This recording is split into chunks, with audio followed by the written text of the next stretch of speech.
Hello. Hola. Bonjour. Привет, 你好.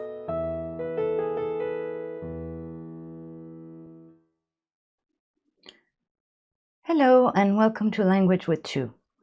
As you may know if you were watching my videos, I often talk about language in general, but also about how language is used as a way to manipulate you.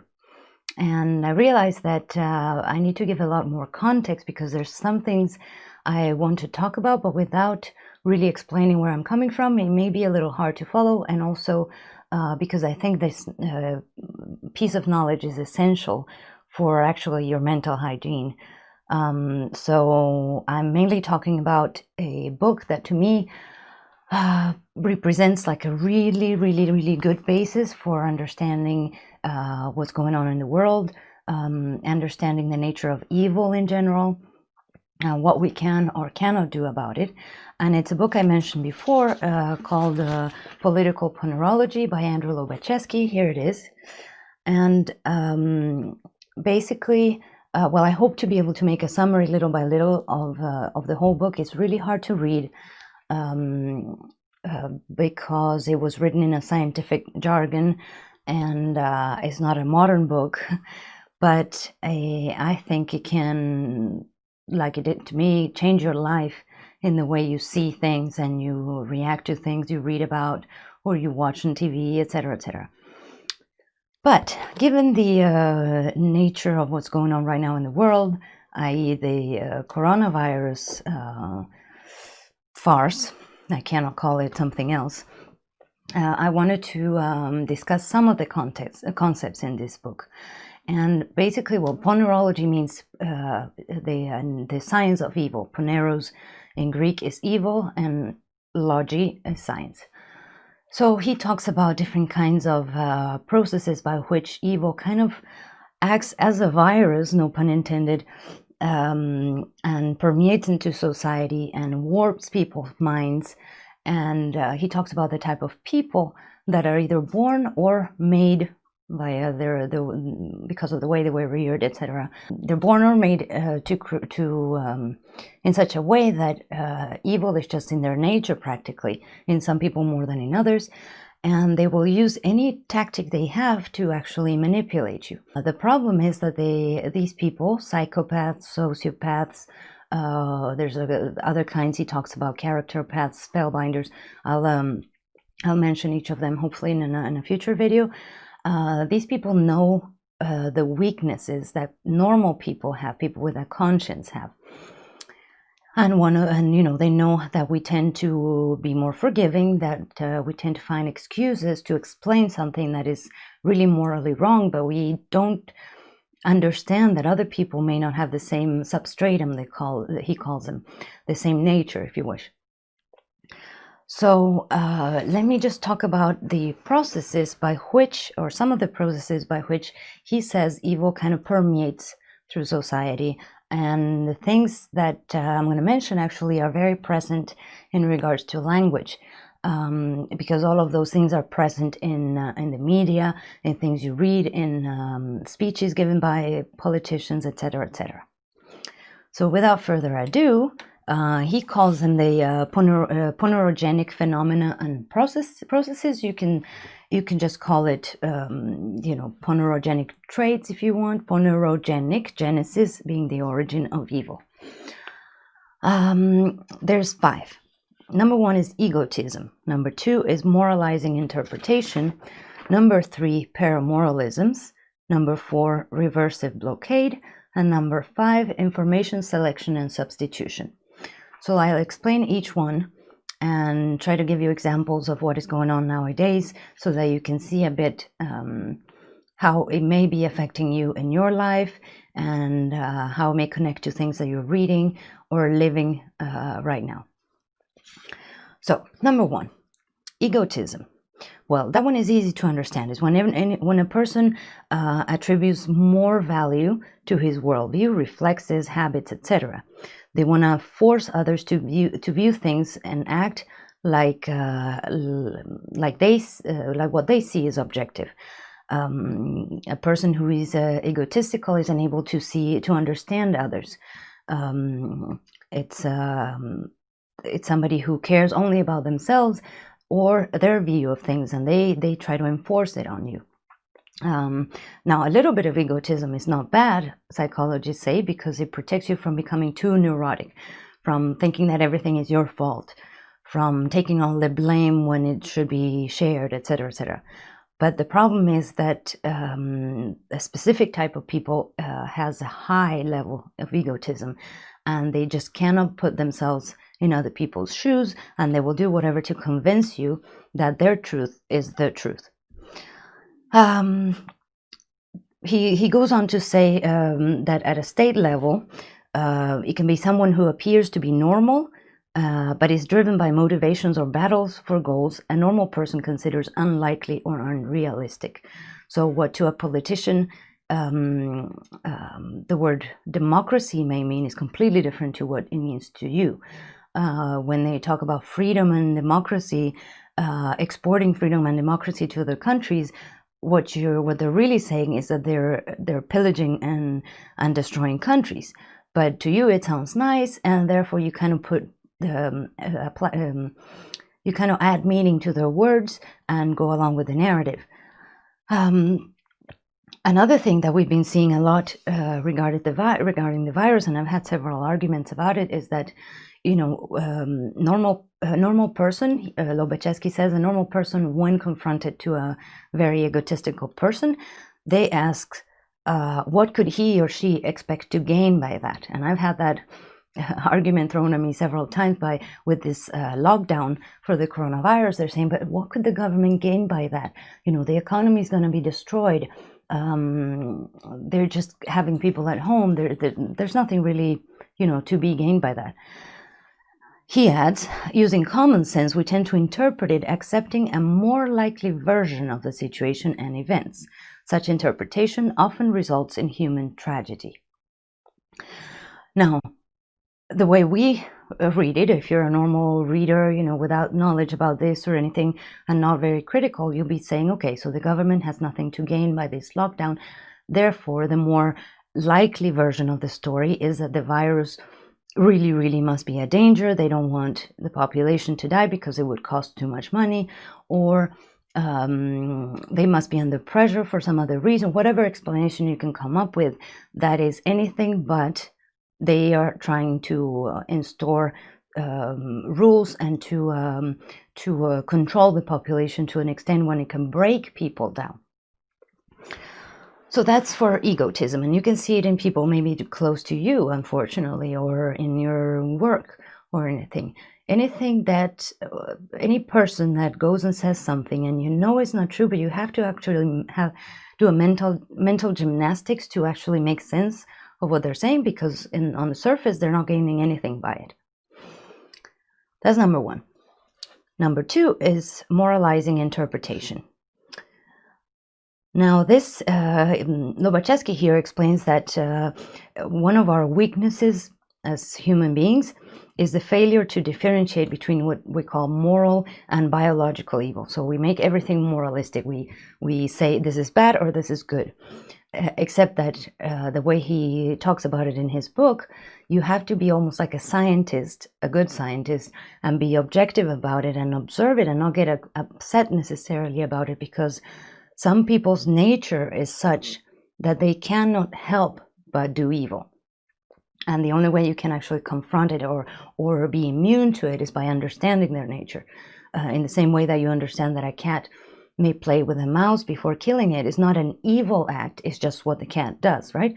So in the same way, we have two different types, or several types, but two main different types of human beings. And the weakness in society is when we let that moralizing interpretation, that tendency to talk only in terms of moral evil, that creates a weakness in our psyche, in our critical thinking, etc. When we're like that, we tend to be very emotional, he says, and the more indignant you become, or the more emotionally loaded your thinking is, your interpretation is, the more you're going to reject, sometimes strongly, a more correct interpretation. And that's a sign of pathology in the background, which can be corrupting society little by little. Now, the problem with that is that it lives in your subconscious, you repress it. Anytime you try to make too much of a moral interpretation for why something bad is good, etc., you are actually trying to not be self-critical, to not realize that what you're doing or supporting is not really ideal for another human being, but it just goes into your subconscious because you're stuck with your new story, with the reasons why this person is good or bad, this measure is good, etc. In this case, I would say for the coronavirus, the whole idea of protecting the weak that we keep being told over and over and over, it's telling you, well, I am a good citizen. This is a morally good thing. I'm a good citizen if I obey, except that you're not really, because you're letting other people, because of accepting these measures, you're letting other people who can't be treated right now die. A lot of elderly people are dying at home from isolation, from loneliness, from sickness, etc. So, but you have to convince yourself that this is a morally good measure because you've been told that the virus is so bad, etc. Number 3 is paramoralisms, and I mentioned them on the first video of the about the coronavirus, and on the second one. And it's basically the suggestion that something is morally good when your own common sense and the voice of your conscience is telling you it's not. And it's the problem about paramoralisms is that they're contagious. So you can convince somebody that somebody else is bad, for example, and everybody will start believing it. Or you can convince society that doing something is good for them and for their fellow citizens, and then it will spread. It will just become like a known truth that nobody questions anymore. While ideally you would take a step back and observe what's really true and what's really bothering you, morally speaking, what is really not what you would normally do. Well, again, letting people die alone, for example, is right now a necessary evil because of this highly contagious virus that doesn't exist. I mean, yes, it exists, but it's not as highly contagious as they say. The same if very soon they come up with new vaccinations and they tell you that you have to vaccinate and you have to report on your neighbor who doesn't want the vaccine, etc. Normally you wouldn't report on somebody for not doing something that they're free to choose to do or not, but you may be pushed to doing it because you're being told it's for the good of society, etc. So that's for paramoralisms. Number 4 is reversible blockade, and this one I think is extremely important. You could call it something else if you want, but I'll read you what it says in the book. Emphatically insisting upon something which is the opposite of the truth blocks the average person's mind from perceiving the truth.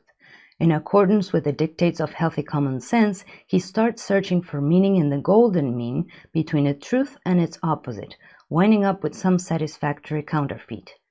People who think like this do not realize that this effect is precisely the intent of the person who subjects them to this method. Now, this one, I think you could find 10 different examples in the news right now. It's basically everything is opposite to the truth because the virus is no more dangerous than the flu virus, and they've never gone into such a panic or such extreme lockdowns for the flu virus. The truth is that it's not a pandemic for the reasons I stated before in other videos.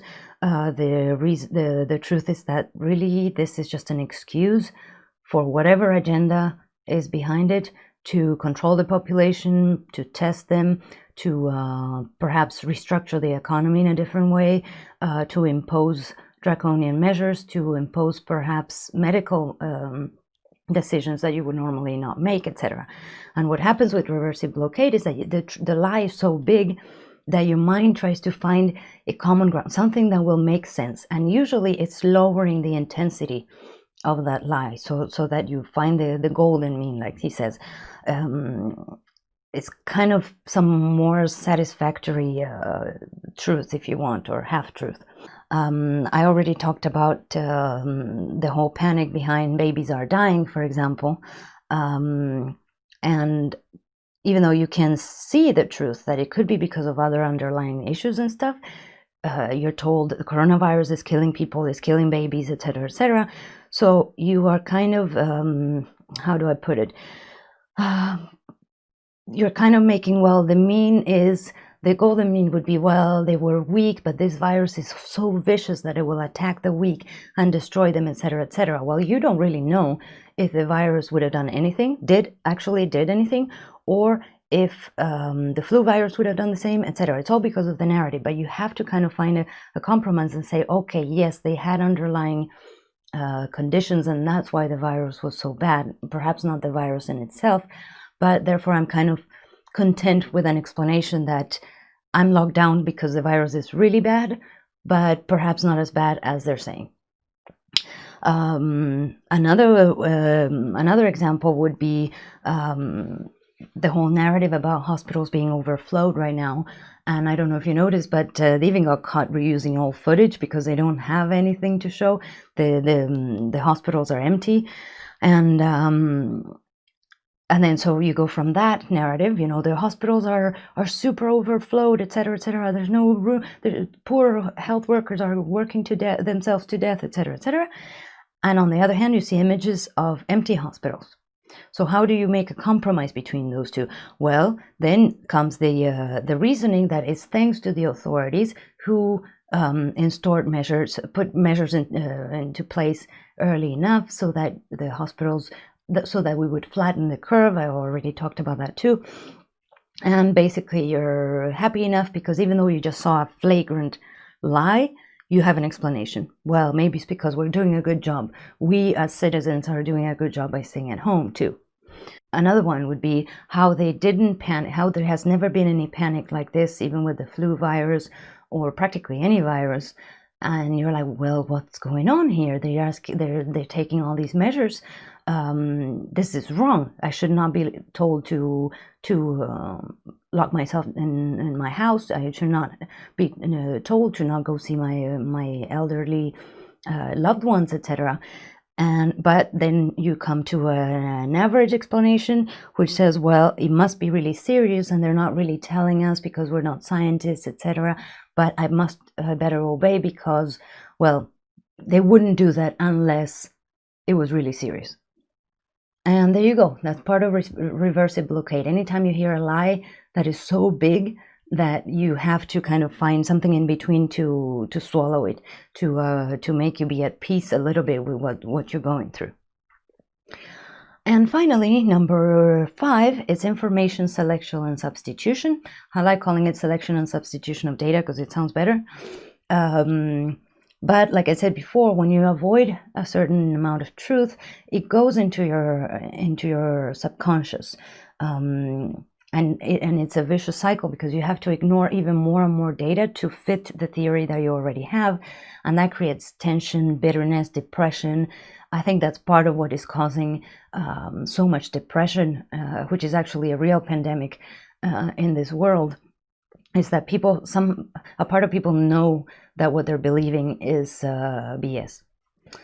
So there's selection and substitution. Selection is when you just delete or repress just a piece of information that would make you make an uncomfortable conclusion, because it makes you be afraid, because it makes you not be safe. It can be anything that actually makes you feel that you're at risk, that you're in danger, etc., for example, or that you're not too nice a person, whatever you want. You're selecting the data that you want and you make a conclusion with it. Obviously, this is most of the time is subconscious, huh?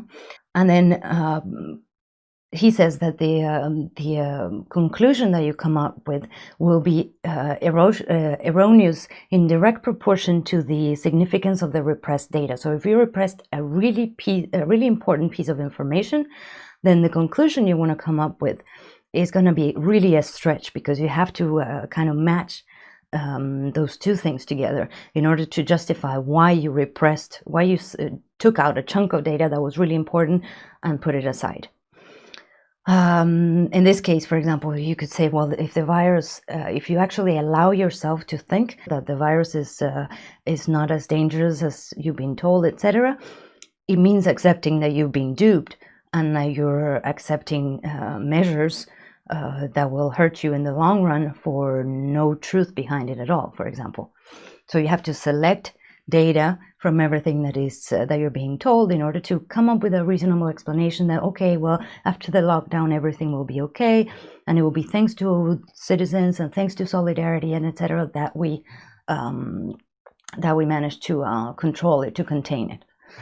But as an aside here, the problem with the selection is that you're also psychopaths and other people without conscience, or made that way, use your ignorance as a weapon too. And unfortunately, when it comes to viruses, not a lot of people know a lot about them. You don't walk around knowing the actual death rate, for example, due to the flu. You don't know how a virus really works. You don't question statistics as a general rule, etc., etc. So we're easy to manipulate in that sense, because you're going to select a little bit of information and run with it. It's very, very hard. I understand it's very, very hard to actually inform oneself to the extent where you can question those things. But, we can all do our part in understanding at least a little bit and not following for the first explanation and the main narrative when it's unjustified. But back to selection and substitution of data. When it comes to substitution, all it is that basically you add data that will make you reach a more comfortable conclusion, so that you're not in this constant struggle. Subconsciously, you will be. Now, the problem is that this one is the substitution of data is not so much you yourself doing it, as it is the system, the media. I talked about the World Health Organization right now. Anything that has to do with even peer pressure, your environment can do that, and they'll add data through verbal communication to convince you that everything is all right. So they'll add all kinds of things. I mean, it's hard to find one example because there's so many right now. But you could say, well, the minute you're starting to doubt the narrative, oh my God, a baby just died. Boom, you're back into believing that it's really bad. And you substitute your doubts with the narrative that will make you feel better in the long run, because otherwise you go nuts unless you have a network, a group of people that think alike. But anyway, so after he explains that all these factors, so egotism, moralizing interpretation, paramoralisms, reversible blockade, and selection and substitution of data, what they do, each in their own way, is reduce your capacity for thinking critically, for seeing a situation such as it is. When society starts accepting it, it's used more. Those techniques are used more and more for even trivial reasons, because they know you're going to fall for them, and then ultimately society, good people, pay for the behavior of those hypocrites. He calls them hypocrites too, that are creating this situation. And he says that basically these processes, these traits, are like an infection point. Talking about virus, they're an infection entry. It's any group, any person, any of us can be a weakness in the social immune system. And he adds that actually in happy times, when things are pretty much normal, it can be even worse, because people are haven't really suffered or seen something that makes them question everything. They're happy going along with their lives, and then something like this hits, like the coronavirus, for example, and people don't really question the truth. So it's our weak point. If you want to talk about immunity, I would say that this is it. And the problem is, Lobaczewski explains that the few people who retain their common sense and their proper ability to reason become the minority, and they feel wronged because they feel that their right to maintain psychological health has been violated. You may be one of them. I don't know.